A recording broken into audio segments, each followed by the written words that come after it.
पहले तो ये कि अपनी निकम्मेपन का दोष भारत पर उसका ठीकरा फोड़ दो। ये कह दो कि जो बाढ़ आई हुई है वो तो असल में भारत की वजह से आई हुई है, और फिर ये कह दो कि जो बाढ़ है इसके लिए हमको राहत चाहिए, और जब राहत का पैसा कहीं से आए तो उसको लगा दो आतंकवादियों को एक बार फिर से बसाने में, पनपाने में। चल रहा है वहाँ। और यही देखकर वहाँ इस बात को लेकर संसद में भी हैं वहाँ के हुक्मरान और फील्ड मार्शल मुनीर कि जो नेपाल में हुआ है क्या अब वो पाकिस्तान में भी होने वाला है, और इसलिए नेपाल वाले वीडियोस पाकिस्तान में देखे जाने बैन है। प्रतिशोध में आज बहुत कुछ है, लेकिन पहले यह खबर देखिए। पाकिस्तान का आतंक प्रेम फिर आया सामने। बाढ़ पीड़ितों के फंड से आतंकी अड्डों का पुनर्निर्माण किया जा रहा है। लश्कर तैयबा को मुख्यालय बनाने के लिए दिया फंड। ऑपरेशन सिंदूर में तबाह हुए थे टेरर वाले ये अड्डे। लश्कर तैयबा को, सिर्फ लश्कर तैयबा को नहीं, आप जानते हैं उधर जैश ए मोहम्मद को पनपाने के लिए भी कोशिश की जा रही है। आतंक के इन दो बड़े संगठनों, इन दो बड़ी तंजीमों की कमर तोड़ दी गई थी ऑपरेशन सिंदूर के दौरान, और इनको फिर से बसाने के लिए पैसे दिए जा रहे हैं। वो तो पुरानी खबर हो गई। अब नई खबर यह है कि बाढ़ राहत के लिए जो पैसे आए हुए थे उनको भी इन आतंकवादी तंजीमों को दे दिया जा रहा है। आप सोचिए वहाँ की बेचारी आवाम, वो आवाम जो सोचती है कि हमारे नुमाइंदे हैं, वो आवाम जो सोचती है कि हमारे फौजी हैं, हम इनके होते हुए बड़े महफूज हैं। सोचिए वो क्या कर रहे हैं। बाढ़ राहत के लिए आए हुए पैसों से आतंकवादियों को पनपाया जा रहा है। मेरे साथ कमोडोर बहल मेरे राइट हैंड साइड पर, मेरे साथ जनरल सिन्हा मेरे लेफ्ट हैंड साइड पर, और कैप्टन श्याम, और ये असल में हमारे साथ ट्रायड पूरा हो रहा है। मेरे साथ आर्मी, नेवी, एयरफोर्स तीनों के ही ऑफिसर्स यहाँ मौजूद हैं। बहुत स्वागत है सर, जय हिंद। सबसे पहले तो मैं ये समझना चाहता हूँ सर, ये किस तरह की बेशर्मी और किस तरह की इंसानियत की इतनी बड़ी इस इंसानियत से दुश्मनी कि आप बाढ़ पीड़ितों का पैसा आतंकवादियों को पनपाने में एक बार फिर लगा रहे हैं। देखिए दिनेश जी, जय हिंद।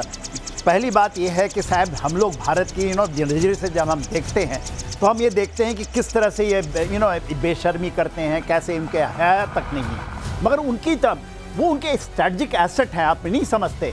18 के 18 C-17 आता है नूर खान बेस में, उसमें भी तो बहुत सारा चीज़ बोला गया कि बाढ़ के लिए लेकर आए थे, और केवल नहीं फंडिंग, ये उनके एसेट्स हैं जिससे पूरी डीप स्टेट पाकिस्तान चलती है, उन पर डिपेंडेंट है। उनकी फौज नहीं करती, ये नहीं रहे तो फौज तो देखिए जो हालत उनकी है। तो हमें उनकी नज़रिए से यदि आप इसको देखते हैं, और बेशर्मी क्या बेहया जो भी हम कर लीजिए। सर ये आप बहुत बड़ी बात कह रहे हैं कि असल में पाकिस्तान का एसेट एक ही है, टेररिज्म, और फिर वो ये भी कह देते हैं कि असल में तो हम टेररिज्म के सताए हुए हैं। क्या दुनिया ये बात देख रही है कमोडोर बहल? बिल्कुल सही कह रहे हैं, सारी दुनिया आज ये देख रही है। आप कि उनकी जो पहली फ्रंट लाइन फोर्स है वो उनकी आर्मी नहीं है, वो तो बहुत बार पिट चुकी है भारत से। अब 1971 का तो एग्जाम्पल, 1999 का आपको पता ही है। लेकिन जो अब हो रहा है, ये 2015 में भी लश्कर तैयबा ने, अगर आपको याद हो, अर्थक्वेक के दौरान 80% पैसा जो उन्होंने कलेक्ट किया था फ्लड के एड के लिए, वो सारा का सारा पैसा से उन्होंने टेरर इंफ्रास्ट्रक्चर की फंडिंग करी थी और साथ में टेरर ट्रेनिंग की थी। इस बार क्या हो रहा है, जो भारतीय वायुसेना ने जमीन दोज किए थे उनके 3 बिल्डिंग्स मरकज़ तैयबा के अंदर, वो 3 बिल्डिंग्स की, जो रेड बिल्डिंग अगर आपको याद हो, जो 2 डबल स्टोरी थी, उसके अंदर उनके वेपन स्टोर्स भी थे, वो सारे के सारे तबाह और बर्बाद हो गए थे। वही हेडक्वार्टर्स है मुरीदके के अंदर जिसको दोबारा से बनाया जा रहा है, और इससे पहले उन्होंने डिमोलिश की हैं ये बिल्डिंग्स, और अब फरवरी 2026 तक का दिया गया है कि इन बिल्डिंग्स को वापस इस पैसे से बनाया जाएगा। लेकिन ये जो कह रहे हैं आप कि दुनिया देख रही है, दुनिया में कौन देख रहा है? खासतौर से वो जिनके देखने से फर्क पड़ता है। अमेरिका देख रहा है तो वो देखकर आंखें मूंद लेगा। चाइना देखेगा भी तो कुछ कहेगा नहीं, क्योंकि उसको मालूम है कि पाकिस्तान ऐसा ही करता रहा है और उसके बावजूद वो दोस्त बना रहा है। तो असल में दुनिया में किसके देखने से फ़र्क पड़ता है हम तो देखते हैं, और वक्त आने पर हम इसका समाधान भी करते हैं। लेकिन और किसको फ़र्क पड़ता है कैप्टन शाह? और देखिए दिनेश जी, धन्यवाद। पहले तो 2 बातें क्लियर है कि पाकिस्तान की सरकार ने ये फैसला लिया है कि ये जो ध्वस्त जगहें हैं जो भारत ने किए थे ऑपरेशन सिंदूर में, इनको सरकारी फंड से बनाया जाएगा, नंबर 1। नंबर 2, जो फ्लड रिलीफ के पैसे आ रहे हैं, अमेरिका से आ रहे हो या कहीं से भी आ रहे हो, उनको इस काम में लगाया जा रहा है चुपचाप। तो ये तो पेंशनर्स को भी पैसे दे रहे हैं उससे। ये अपने जो सरकार है, मिनिस्टर्स का जो पे है, पैकेज है, और लेवरियस जो स्टाइल है, उसको भी फंड करते हैं इन चीज़ों से। ये फ्लड का एक मुद्दा है। और फरवरी में जब इनकी वार्षिकी होने वाली है, उसके पहले उसको रेडी करना है। जो 5 अगस्त से काम शुरू करके एक टाइम फ्रेम में सरकार ये FATF में तो बताना ही पड़ेगा ये सब। ये क्या है, डायरेक्ट आप जनाजा पे जाते भी हो और अब उनकी फंडिंग करके वापस भी लाते हो, गलत है। बड़ी बेशर्मी। आवाम के हक का पैसा, वो जो बाढ़ के आगे इस समय लाचार है पाकिस्तान में, उनके हक का पैसा आतंकवादियों को पनपाने के लिए दिया जा रहा है, और पाकिस्तान में विद्रोहियों के आगे सेना ने घुटने टेक दिए हैं। पाकिस्तान के अशांत प्रांत खैबर पख्तूनख्वा से खबर, तहरीक तालिबान पाकिस्तान ने बढ़ाई मुनीर की मुश्किलें। एक ही दिन में 19 पाकिस्तान सैनिकों को मार गिराया। एक दिन 19 पाकिस्तानी सैनिक। और ऐसा लगता है कि बलूचिस्तान में पाकिस्तान अपनी आर्मी का एक तरीके से कब्रगाह बनाना चाहता है। खास तौर से मुझे लगता है कि असीम मुनीर की स्कीम ऑफ थिंग्स में आर्मी के जो लोग नहीं आते होंगे उनकी पोस्टिंग या उनको वहां जरूर भेज दिया जाता होगा बलूचिस्तान की, जाओ और मर जाओ। क्योंकि जिस तरीके से वहां पर आप देखा होगा आपने भेजा जाता है आर्मी पार्टीज को, वहां पर ना तो उनके साथ रोड ओपनिंग पार्टी होती है, ना उनके कन्वॉय को सुरक्षा देने के लिए कुछ होता है। बलूचिस्तान में इस तरीके से पाकिस्तान के फौजियों का लगातार मारा जाना, ये क्या दिखाता है कमांडर बहल? देखिए, खैबर पख्तूनख्वा तो एक एरिया है ही जहां पे ये 300 से ऊपर अटैक हुए। बलूचिस्तान के अंदर पिछले साल 1000 के करीब मारे गए थे पाकिस्तानी सोल्जर्स, यानी कि एक पूरी बटालियन सफा चट। और इस बार 756 के करीब मारे गए हैं जुलाई के अंदर जुलाई तक।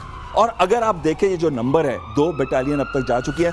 15 दिन के अंदर 71 अटैक हुए हैं 51 लोकेशंस के अंदर बलूचिस्तान में। यानी कि बलूचिस्तान में भी प्रॉब्लम है, खैबर पख्तूनख्वा में भी प्रॉब्लम है। तो सर जो मुझे समझ में आ रहा है वो ये आ रहा है, और अगर मैं गलत हूं तो सर बताइएगा, कि ये पहले एक केस बनाना चाहते हैं। अमेरिका जब तक यहाँ आए, वो कंपनी और ये सौदा तो हो ही गया यहाँ से रेयर अर्थ मेटल निकालने का, वो कह देंगे हमारे इतने ऑलरेडी मरे हुए हैं, हमसे अगर हो रहा होता हम कर ही लेते, आपको बूट्स ग्राउंड डालने लग पड़ेंगे या आपको मशीनरी लगानी पड़ेगी।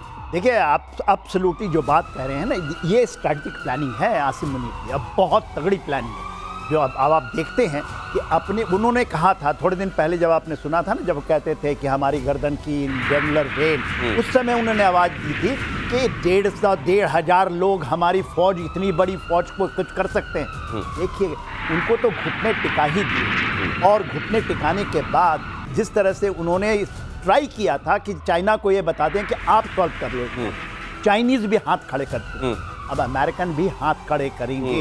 ये आप लेके अमेरिका इज ऐसी जगह है, बूट्स ऑन ग्राउंड तो डाल ही नहीं सकते। तो अमेरिका से और पैसे लेने के लिए एक तरीके से फाइल मजबूत की जा रही है, अमेरिका से और रिसोर्सेज लेने के लिए फाइल मजबूत की जा रही है। बलूचिस्तान में आइए तो हमारी मदद कीजिए, देखिए हमारे लोग कैसे मारे जा रहे हैं। और पाकिस्तान में कैप्टन शाम, ये बताने के बाद आपके पास आ रहा हूं कि नेपाल जैसी क्रांति की आशंका है पाकिस्तान में। शहबाज और असीम मुनीर की गद्दी पर संकट है, पाकिस्तान में नेपाल की खबरों को दिखाने पर रोक है। शहबाज और मुनीर के खिलाफ बढ़ा जन आक्रोश। नेपाल में जो कुछ हुआ, और आपको मालूम है कि इस तरीके से जब भी कभी जन उभार होता है उसके बाद इसका एक पैटर्न सा देखने को मिलता है। उन तमाम जगहों पर जहां हुक्मरानों से परेशान लोग रह रहे होते हैं, वो सोचते हैं कि यही मौका है शायद, और हमको भी ऐसा करना चाहिए। और इस बात से बहुत ज्यादा घबराए हुए हैं असीम मुनीर और उनके प्यादे। उनको ये लग रहा है कि यहाँ भी ऐसा हो जाएगा क्या? नेपाल जैसा होता हुआ कुछ वहां दिखाई दे रहा है क्या आपको कैप्टन श्याम? और अगर ऐसा है तो अब हम बाढ़ के पैसे खाए जा रहे हैं और किस बात का इंतजार है उनको? समुद्र की बात करूं तो ये बवाल के पहले का एक शांत समुद्र है। अभी आप जो देख रहे हैं इतनी सारी घटनाएं जो है ना, ये क्रांति के पहले थोड़ी जो शांति रहती है ना, वो चल रहा है। इतनी सारी चीजें पाकिस्तान में एक साथ हो गई हैं।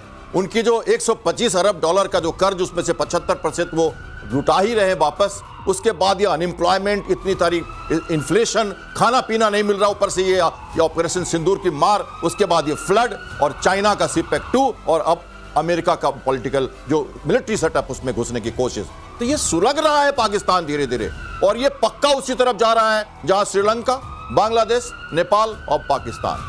तो ये हमारे लिए बहुत मुश्किल की बात है, और हमें पैनी नजर रखनी है इसके ऊपर, क्योंकि हम यहां बीच में हैं बड़े ब्रदर के रोल में। तो लेसन फॉर नेशन है कि इन घटनाओं के ऊपर पैनी नजर रखनी है, और हमें सुरक्षित अपने को रखते हुए लीवरेज रखना है, क्योंकि पाकिस्तान कभी भी डोल सकता है। उन्होंने बहुत सारे चीजों में एक साथ हाथ डाल दिया। मुझे ये समझ में नहीं आ रहा है कमोडोर बहल की ये असल में इमरान खान और उनके सपोर्टर्स के लिए बड़ा माकूल वक्त था, क्या वो इसको कैपिटलाइज नहीं कर पा रहे हैं? बिल्कुल नहीं कर पाए। अगस्त 5 को आपने सुना था इतनी बड़ी वो क्रांति होने वाली थी, क्या हुआ? फुस हो गया ना। दिवाली का एक पटाखा जो ऊपर जाके एकदम फुस हो जाता, उस तरीके से वो क्यों नहीं सपोर्ट हो रहा? क्योंकि उनके सारे लीडर्स के ऊपर इतने केसेस बनाए गए, और 136 के करीब को तो 10 साल की सजा भी दे दी गई। और ये जो सजाएं दी गई हैं और एक कहर का माहौल बना दिया है, यही प्रॉब्लम आती है। जैसे नेपाल में जो हुआ, वहां तो यूथ अनरेस्ट, और यूथ ने जो जेन जी है उसने निकाल के फेंका ओली को बाहर। लेकिन यहाँ पे प्रॉब्लम थोड़ी कॉम्प्लेक्स है। यहाँ पे आर्मी कंट्रोल करती है, जो उनके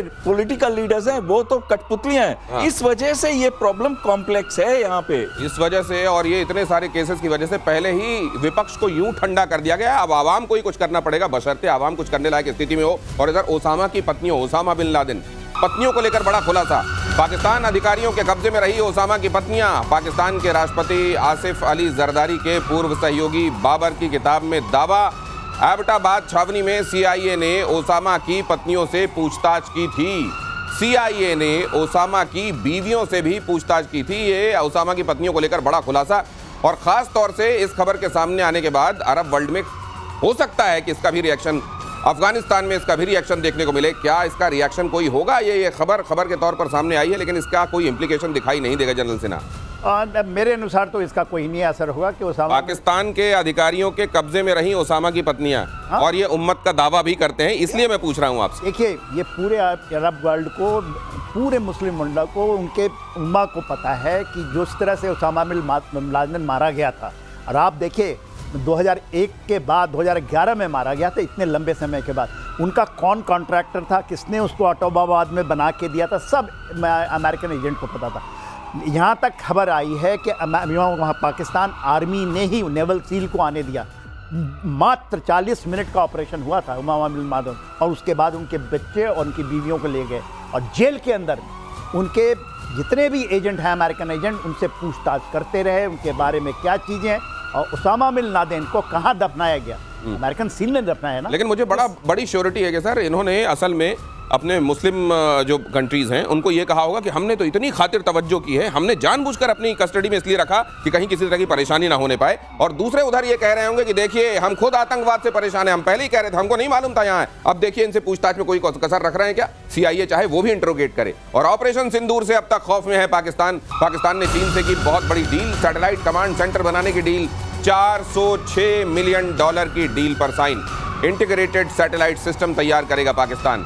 अब ये इंटीग्रेटेड सैटेलाइट सिस्टम ये वाकई कुछ कमाल करेगा पाकिस्तान के लिए, या चीन के साथ डील हो रही है? और चीन अमूमन इस तरह की जब मदद देता है तो उसमें ठीक है, थोड़ा सा ये लेवरेज देता है कि हम तुमको इसके जरिए ये इन्फॉर्मेशन दे देंगे। उस मुल्क की ज्यादातर इन्फॉर्मेशन वो खुद जुटा लेता है। ये भी उसका एक हाइंड साइड है, इसको किस तरीके से देखा जाना चाहिए वो समझते हैं कमांडर बहल। बिल्कुल सही कह रहे हैं आप। Space and upper atmosphere research commission है पाकिस्तान की स्पेस एजेंसी, जिसको हमेशा से चीन मदद करता है, चाहे उनकी पाक सैट 1R है या फिर जो भी लेटेस्ट उनकी जो सैटेलाइट उड़ रही है उसको भी चीन ने ही उनको बना के दिया है। तो कहीं ना कहीं चीन का हाथ हमेशा से इंटेलिजेंस गैदरिंग में इनके साथ रहा है, और जो भारत का ऑप सिंदूर भी हुआ था उसमें उन्होंने बहुत मदद की थी। लेकिन ये वाला जो कमांड एंड कंट्रोल सिस्टम है, इसके अंदर आर्टिफिशियल इंटेलिजेंस का इस्तेमाल करते हुए डेटा फ्यूजन की जाएगी, ताकि एक 2 फ्रंट वॉर के अंदर वो डेटा को शेयर किया जा सके। सर, लेकिन अभी दूसरी बात यह है कि फ्रेंच कंपनी, एक बीते दिनों ये खबर आई थी, थेल्स के बारे में खबर आई थी कि वो भी यहाँ पर कोलैबोरेट करने वाली है, चाइना मदद करने वाला है। तो ये तो पाकिस्तान के लिए इस समय ये खबरें बड़ी अच्छी आ रही हैं। ये कैप्टन श्याम, देखिए, थैलस की बात हमने की थी, थैलस उनको इक्विपमेंट दे रहे हैं, स्पाइंग जो हो रही है वहाँ पे उसकी बात की थी हमने, और उसके कारण ये कि उसको फिर चाइना भी यूज़ कर पाएगा, या भारत को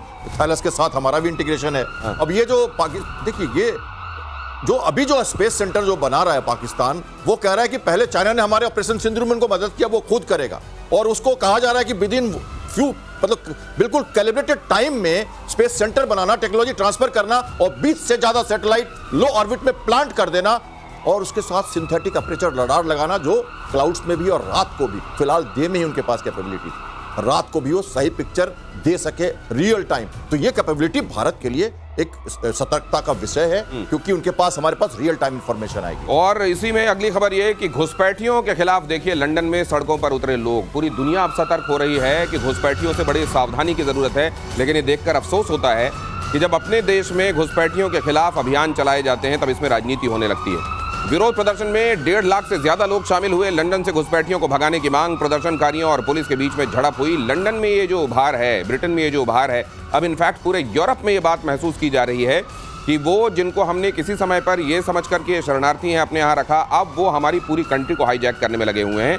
और यहाँ तो ये जो अवैध रूप से घुसे हुए इलीगल इमिग्रेशन के जरिए, और कहा जाता है जो इंग्लिश चैनल है उधर से बहुत सारे लोग घुस रहे हैं, और उसमें बहुत बड़ी तादाद पाकिस्तान से गए हुए लोगों की है। सर, इस खबर को कैसे देखते हैं आप? ये तो बहुत इम्पॉर्टेंट खबर है, क्योंकि देखिए वहाँ पर ये भी कहते हैं कि पाकिस्तान से कहा जाता है कि 30 लाख इंडियंस हैं, और उससे भी ज़्यादा पाकिस्तानी मेयर जो लंदन के हैं वो पाकिस्तानी नेशनल के हैं। ये कुछ कर पाएंगे जिमी रॉबिन्सन जिन्होंने इकट्ठा किया लोगों को? देखिए बहुत बड़ा इनको सपोर्ट है। इनके 10 लाख लोग इनके जो सोशल मीडिया के इनके फॉलोअर हैं। 1.5 लाख अभी इन्होंने आह्वान किया था, इतने लोग निकल गए थे सड़क पे।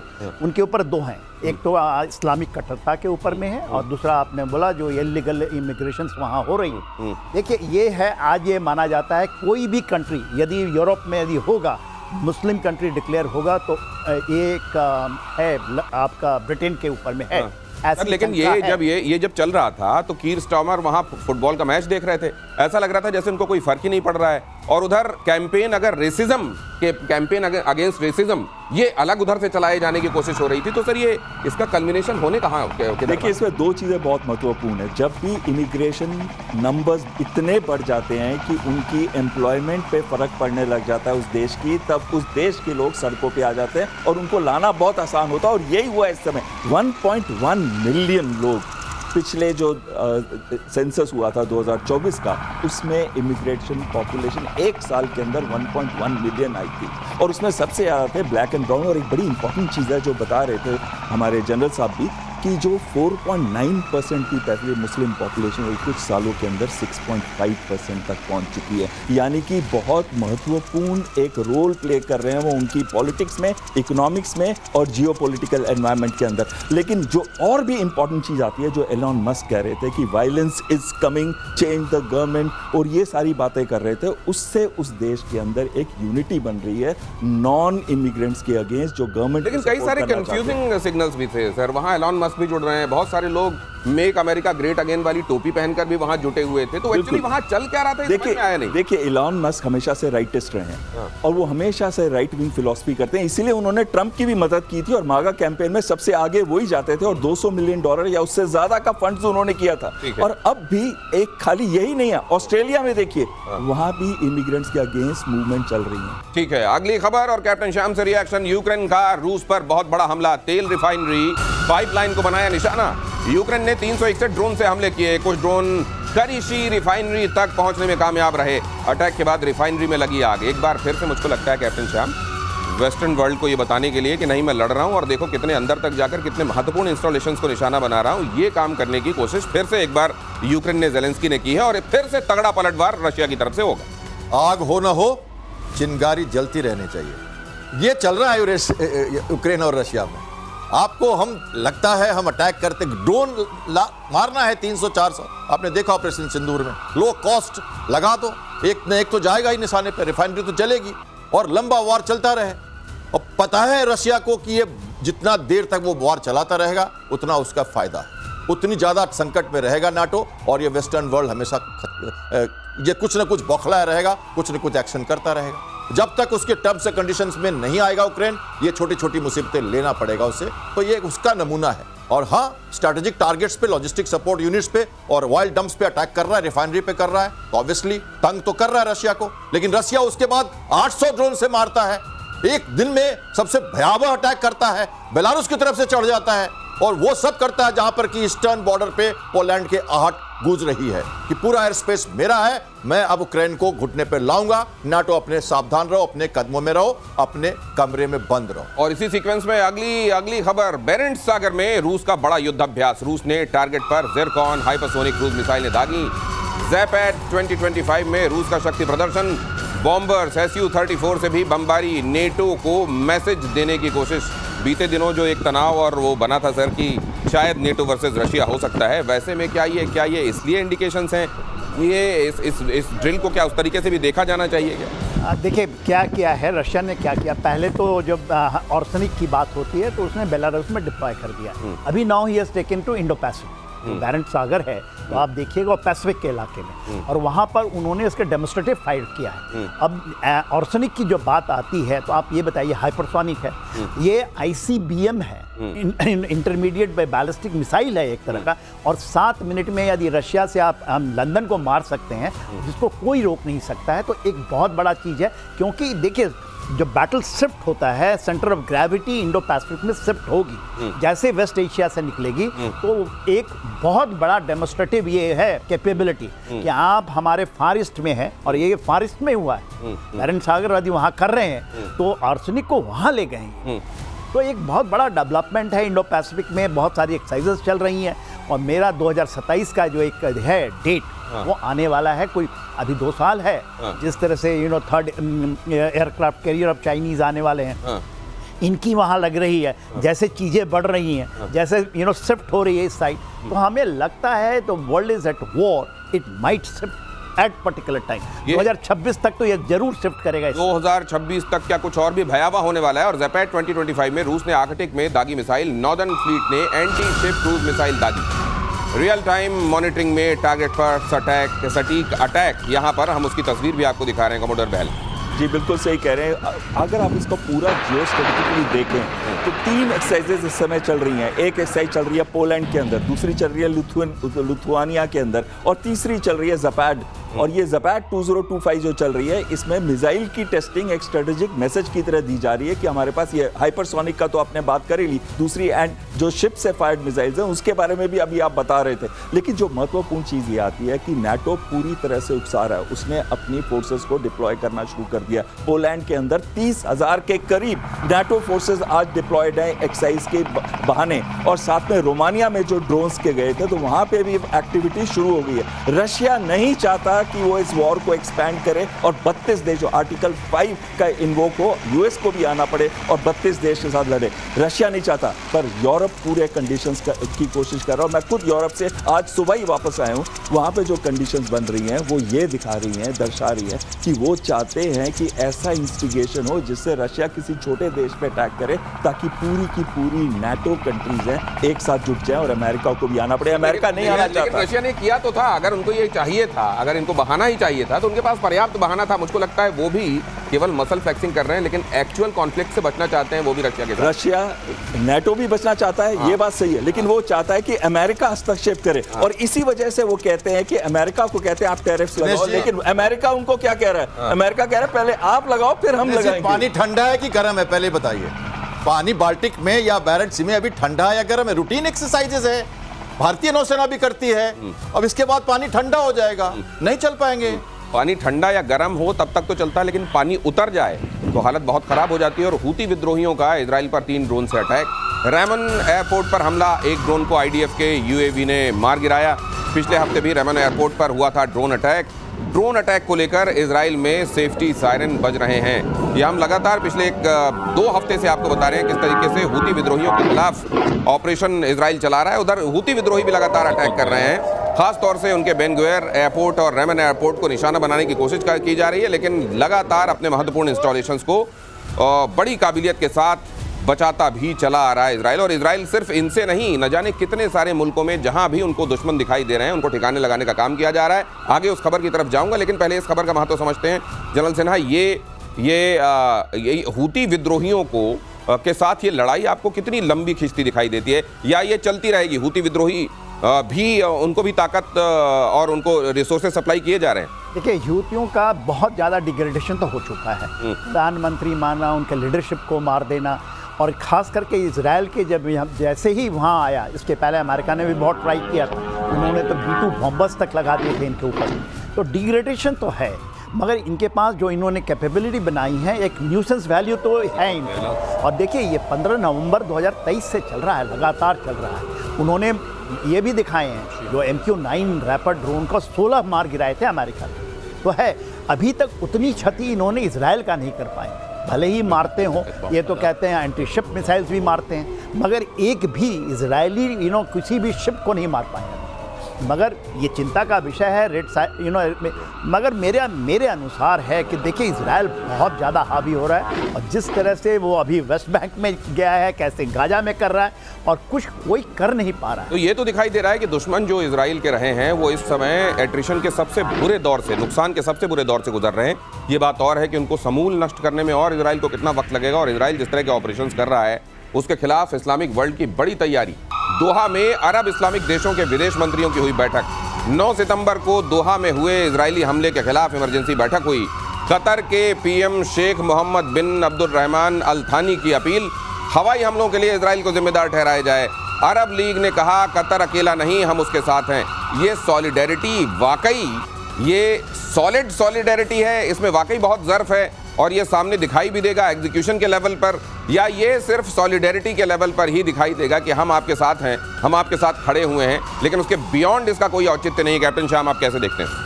कॉस्मेटिक्स ही कहूंगा फिलहाल तो मैं, क्योंकि ये पता है इजराइल के अगेंस्ट में कोई खड़ा होगा नहीं, लिटरली कोई इसके अगेंस्ट जाएगा नहीं, लगातार लड़ रहा है वो इतने दिनों से और अपनी जो उसकी जो जरूरत है उसको पूरा करता जा रहा है। हाँ, ये लोग इमरजेंसी में पहुंच गए, वहां से जॉर्डन से पहुंच गए, यूएई से पहुंच गए, सऊदी अरबिया से पहुंच गए, कोई सेरेमनी नहीं की उन्होंने, सीधा मीटिंग शुरू की और बहुत ही सीरियस दिखे और यूनाइटेड नेशन तक भी चले गए।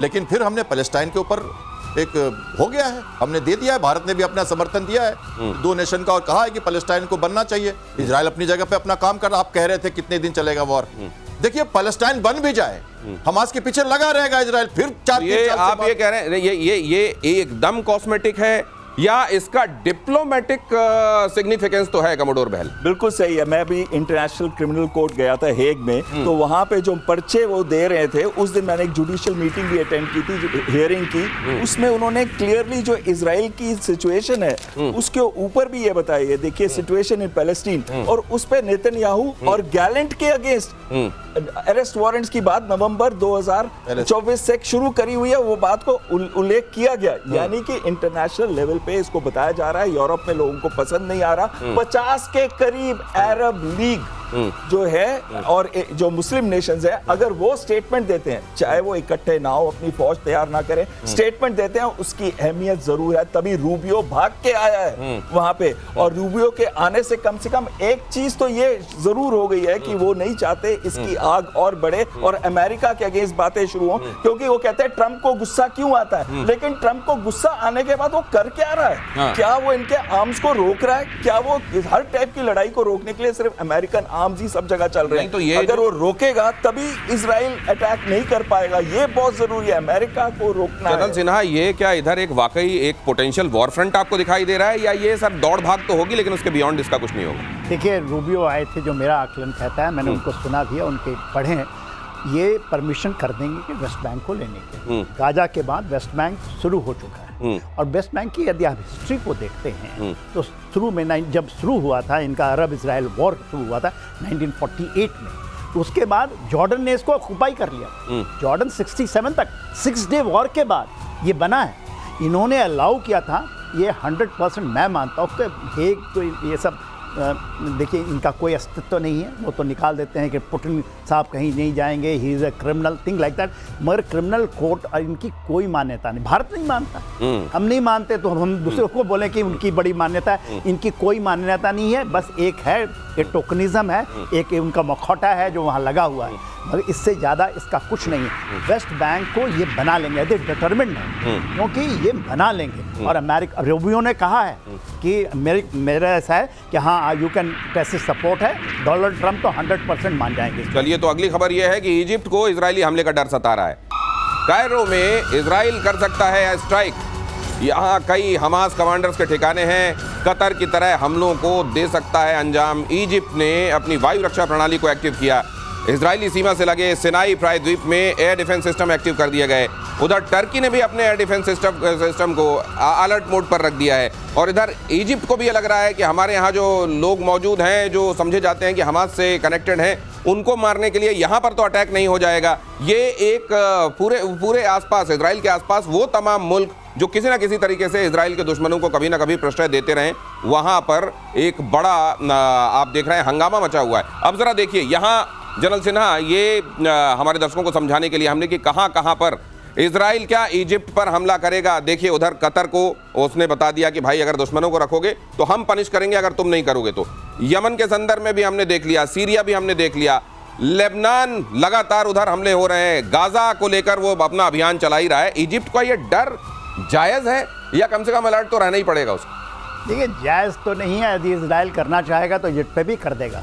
वो कहते हैं सिनाई के अंदर में जो सिनाई डेजर्ट है, चाइनीज रडार लगा रखे हैं, क्योंकि चाइनीज रडार से ये नहीं कर पाए कि जब ये लोग जा रहे थे तो बता देते कतार को कि आपके पास आ रहा है। बात यह है कि इजराइल यदि डिटरमिन्ड होगा और उसकी थ्रेट परसेप्शन में आएगा तो वो तो रुकेगा नहीं। देखिए क्या है, कितना बड़ा थ्रेट है ये अगर परसीव करता है यहाँ से थ्रेट, तो कितना बड़ा, ट्यूनीशिया तक पहुंच गया है वो दुश्मनों को ठिकाने लगाने के मामले में। बिल्कुल, आप बिल्कुल सही कह रहे हैं। ट्यूनीशिया में जो बोट के ऊपर अटैक किया गया था, जो एड लेके आई थी, लेकिन इजिप्ट ने अब एक कोशिश कर रहे हैं, ये नहीं कह रहा हूं होगा, एक कोशिश कर रहे हैं कि अरब लीग के जो देश हैं, जो 2015 में भी उन्होंने कोशिश की थी, उसकी एक फोर्स बने 20,000 के करीब, जिसमें आर्मी, एयरफोर्स और नेवी के भी लोग हों, और उस फोर्स का उस तरीके से इस्तेमाल किया जाए जैसे कि कतर पे अटैक हुआ था, वैसा किसी और अरब लीग के देश पे ना हो। ये कोशिश करें, होगा नहीं ये मुझे भी लगता है, लेकिन इंपॉर्टेंट बात यह है कि एक दूसरी तरह का नेटो बनाने की कोशिश है। एब्सोल्युटली, वो उसको कह भी रहे हैं कि एक टाइप का नेटो होगा, लेकिन जरूर ये हो गया कि इजराइल का एक्शन, आपको मैं फ्रैंकली बता रहा हूं, जिस देश में मैं गया हूं यूरोप के अंदर, सब जगह ये लोग पसंद नहीं कर रहे जो इजराइल कर रहा है। नेतन्याहू के अगेंस्ट बहुत सारे लोग हैं जो इस समय सड़कों पे खड़े होकर वहां प्रोटेस्ट कर रहे हैं। ये मैं मानता हूं जो जनरल साहब कह रहे हैं कि इसका टोकनिज्म भी है, लेकिन साथ में अब सोचिए, अब अमेरिका सबका दुश्मन बन चुका है इस समय, और उसी साथ में इजराइल को भी आज लोग अच्छी। दो बातें मैं ऐड करूंगा जल्दी से इसमें। पहली बात, अभी जस्ट खत्म हुआ ऑपरेशन जो इजिप्ट में हुआ, जिसमें भारतीय नौसेना का त्रिखंड और हमारे आर्मी नेवी के लोग भी गए थे। बहुत बड़ा एक्सरसाइज था वो, इस फ्रंट के लिए था एक तरह से। दूसरी बात, दोहा पे जो अटैक हुआ, हॉट परस्यूट का, सेल्फ डिफेंस का, उसका डर अब इजिप्ट को है, क्योंकि 7 लाख से ज्यादा लोग पहले ही जा चुके हैं वहां पे, उन्होंने अपने बॉर्डर सील कर दिया था, और अब इसको डर है कि हमास जो वहां सक्रिय है उसके ऊपर अटैक हो सकता है। तो ये प्रिकॉशनरी मेजर है, दो बातें हमें समझना है। और चीन का तीसरा एयरक्राफ्ट कैरियर रेडी हो गया है। अगली खबर यह है कि चीनी नौसेना का फुजियान कमीशन के लिए तैयार हो गया है। फुजियान शंघाई के जियांगन शिपयार्ड से रवाना किया गया। फुजियान चीन का पहला सुपर एयरक्राफ्ट कैरियर है, और ये भी आप समझिए कि ये जो एयरक्राफ्ट कैरियर आपको ये दिखाई दे रहा है, इसमें पहले कभी अमेरिका की नेवी का दबदबा माना जाता रहा है, लेकिन अब नंबर्स के मामले में चाइना न सिर्फ पछाड़ता दिखाई दे रहा है अमेरिका को, बल्कि अब देखिए हर दिन उसके नेवी के फ्रंट से भी बड़ी खबरें आ रही हैं, और कैप्टन शाम इसको समझाएंगे कि इस खबर के मायने क्या है। सुपर कैरियर है सबसे पहले तो सुपर कैरियर मतलब 80,000 टन का बड़ा शिप, 100 से ज्यादा एयरक्राफ्ट लेके चलेगा, न्यूक्लियर पावर्ड है, शायद वो बनाने वाले हैं अगले वाला भी। और उसके अलावा जो बड़े जहाज हैं, जैसे अवाक्स जैसे जहाज, जो इलेक्ट्रोमैग्नेटिक कैटापुल्ट लॉन्च सिस्टम जो इसमें है, उसके कारण ये ऑपरेट कर सकेगा। फिलहाल ये अभी कंस्ट्रक्शन स्टेज में है। 2 इनके शिप ऑपरेशनल हैं, लेकिन ये चाइनीज ताइवान स्टेट में जाके साउथ चाइना सी में गया और अपनी इसने एक पहचान बनाई है उस जगह पर, और अभी ट्रायल में इसकी कमीशनिंग नहीं हुई है, और इसमें कोई एयरक्राफ्ट भी नहीं है, ऑपरेशनल नहीं है। लेकिन ये कहते हैं ना फाइट फ्लोट, तो अभी फाइट के मूड में नहीं है, अभी फ्लोट के मूड में है, तो फ्लोटिंग कर रहा है। और ऑब्वियसली ये बड़ा विषय है सी कंट्रोल के लिए, और अमेरिका के लिए एक चेतावनी है जो कि उसे समझना होगा। और अगली खबर यह है कि टैरिफ पर रूस ने ट्रंप को खरी खरी सुनाई है। रूस ने दिल्ली को बताया कसौटी पर खरा दोस्त। रूस ने कहा अमेरिका ने मॉस्को दिल्ली के संबंधों को बिगाड़ने की कोशिश की, लेकिन ट्रंप की भारत को घेरने की कोशिश नाकाम हुई। ये स्टेटमेंट कैसा लग रहा होगा ट्रंप को सुनने में, जनरल सिन्हा? देखिए, उनकी तो है ही बत्ती बंद, बत्ती बंद इन दिनों, बत्ती बंद है। देखिए, हम भारत भी और रशिया भी, जब हम कहते हैं कि हम स्ट्रैटेजिक हमारी इकोनॉमी है, हम किसके साथ तेल खरीदें ना खरीदें, हम किससे हथियार खरीदें ना खरीदें, अमेरिका आपको कैसे कह सकता है, रिस्ट्रिक्ट कर सकता है कि आप उनसे मत खरीदो। तो ये मुझे याद है अलास्का में मीटिंग के लिए जब जा रहे थे ट्रंप, तो उन्होंने कहा था कि मुझे उम्मीद है कि पुतिन मेरे साथ खिलवाड़ नहीं करेंगे, और पुतिन ने जो स्टेटमेंट दिया है, अब ये ट्रंप फैसला करेंगे खिलवाड़ है या उन्होंने संजीदगी से समझाया। अब भी बात आ जाओ। बहुत धन्यवाद सर आप सबका मेरे साथ यहाँ चर्चा में हिस्सा लेने के लिए। प्रतिशोध में आज इतना ही, नमस्कार। वक्फ कानून पर सच में हथौड़ा चला या एससी ने कुछ खास नहीं बदला? वक्फ बाय यूजर नहीं बदला, मुसलमानों की जमीन छीनने वाला नैरेटिव ध्वस्त। ओवैसी नया तर्क लाए, अंतरिम फैसले में भी मुस्लिम फोबिया ढूंढ लाए। नाविका कुमार के साथ सवाल पब्लिक का रात 8 बजे।